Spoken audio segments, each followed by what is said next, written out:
recevoir ce prix au nom du Marie Muriel, Patrick Quentin, parce que comme vous l'avez rappelé, c'était vraiment un combattant par la justice pour lutter contre les négationnismes et était vraiment l'un des pionniers. Donc c'est vraiment, voilà, j'ai pas de mots.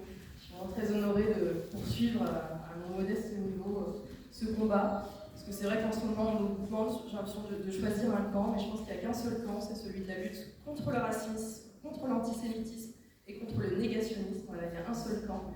Et c'est vrai que quand j'ai commencé ces recherches sur la mémoire il y a 10 ans, j'avais plutôt une idée positive, qu'on allait dans le bon sens.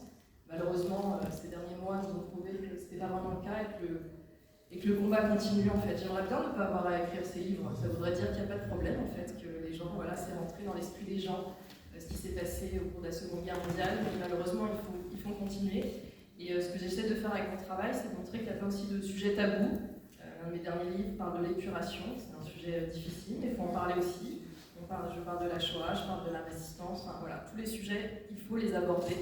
Il est temps, 80 ans après. Et je suis honorée de recevoir ce prix à la veille des commémorations des 80 ans du débarquement. Nous allons commémorer la semaine prochaine, et j'ai une pensée pour mon grand-oncle résistant. On va bientôt commémorer les 80 ans de sa mort, parce qu'il a été tué au cours de la Seconde Guerre mondiale, parce qu'il défendait aussi ses valeurs, les valeurs de la République, et qu'il voulait libérer son pays. Donc j'ai une grande pensée pour lui en recevant ce prix, et une pensée pour Patrick Quentin, bien entendu.